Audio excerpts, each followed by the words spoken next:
Welcome back to Buster Brewing. Today we will do a malt extract brewing of beer. We're in my kitchen, which is the major brewing center for today's brewing.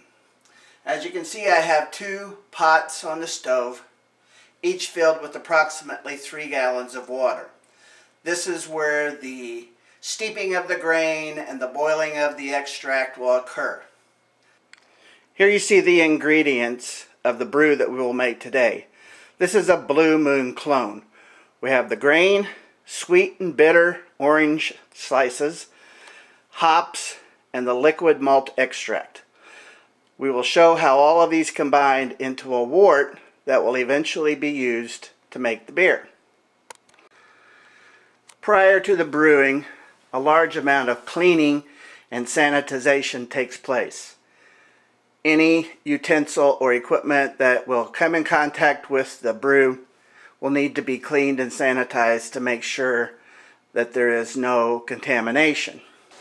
As your water heats up for the steeping process, you should activate your yeast. This particular yeast is a Y-yeast Belgian wit 3944 for the Blue Moon wit beer. This particular yeast is a liquid yeast. The method that you use for activating it is you burst the inner package and let the yeast go into the nutrient, shake it up well, set it in a warm area, and let it activate for 2 hours or so, about the time that you have in your brewing process. Very important before you get too far into it. Make sure your yeast is active. I've never had a problem with liquid yeast or dry yeast, but it is a good idea to make sure that your yeast is active before you actually do the brewing process.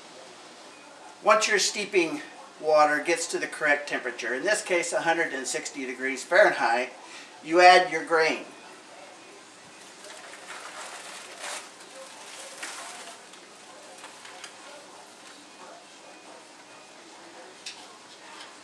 Okay, I've removed the pot from the heat, and I will remove the grain out of the steeping container.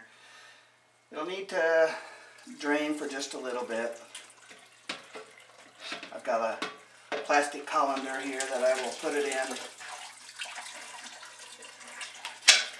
and it should fit right into the pot. The next step is to add the liquid malt extract to the wort. The pot's back on the stove, however the heat is still turned off, and it will remain off until we get all of the liquid malt extract incorporated into the wort. It's a very thick liquid, and it has a tendency to lay on the bottom, so you need to stir it while you're pouring it into the wort to make sure it doesn't burn. Okay, we're back, and I've added all of the top-off water to the pot to bring it up to 6 gallons after the inclusion of the liquid malt extract. Okay, the temperature's now hit about 200 degrees, and I'll consider that first boil. So I'll take the lid off,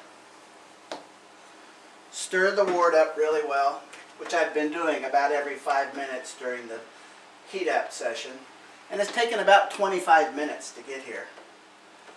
So I'll stir it up real well and throw in the first batch of hops. Okay, we're about 55 minutes into the boil. At this time I like to put in the wort chiller, and that just helps get it sanitized pretty well. I've cleaned it, I've sanitized it before, but I like to get it down in the wort during the boiling process, and that just helps make sure that it's sanitized before we start doing the chilling. Okay, 2 minutes to go in the boil. The last batch of hops will go in. Just like before, we'll stick them down in there, spin them around, make sure they get good and soaked up, and we're almost done. Okay, the 60-minute boil period is over. Now it's time to move the pot to the sink to begin the cooling process. it's important to remember that you have 50 pounds of weight of boiling liquid here.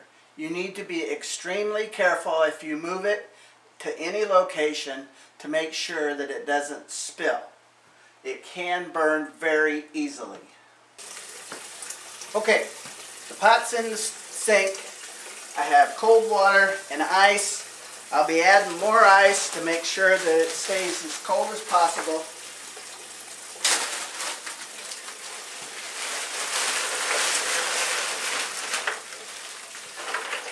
The object is to cool this wort as quick as possible to make sure there isn't any settling out or anything like that. Alright, we're going to transfer the wort into the primary fermenter that I've decided to use. And I've decided to use a 6-gallon glass carboy here, mainly to be able to show everybody what's going on during the fermentation process. So I'm going to siphon it out. I don't feel real comfortable about trying to pour this much wort through a funnel. So we just give the auto siphon a couple of pumps and get it going. Okay, all the trub has been transferred into the carboy, and we're going to aerate it. And all I'm going to use is a bit type of stir on a battery powered drill, and I'll stir it for probably, you know, anywhere from 3 to 5 minutes. Okay, I've stirred the wort up for 2 or 3 minutes using an electric drill and a paddle stick, and now I'll add the yeast.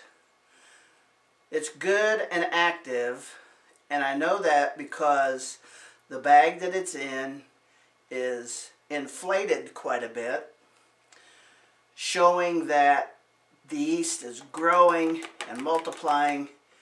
And I'll put all of that in there, and then I will stir it for a short period of time.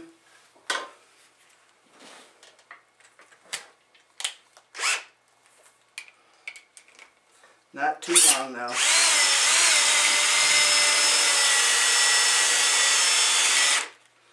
That's probably enough. And then I'll cap it up and let her go.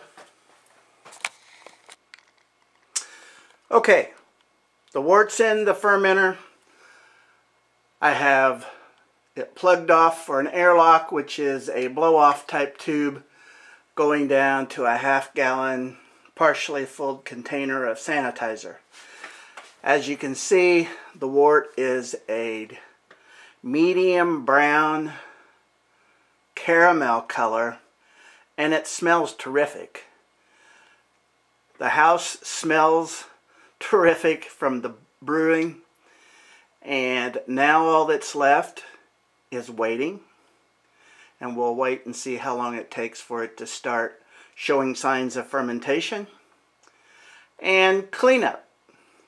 We have quite a bit of equipment that we need to clean up, and we'll come back periodically to see how things are going. For now, Buster Brewery, cheers.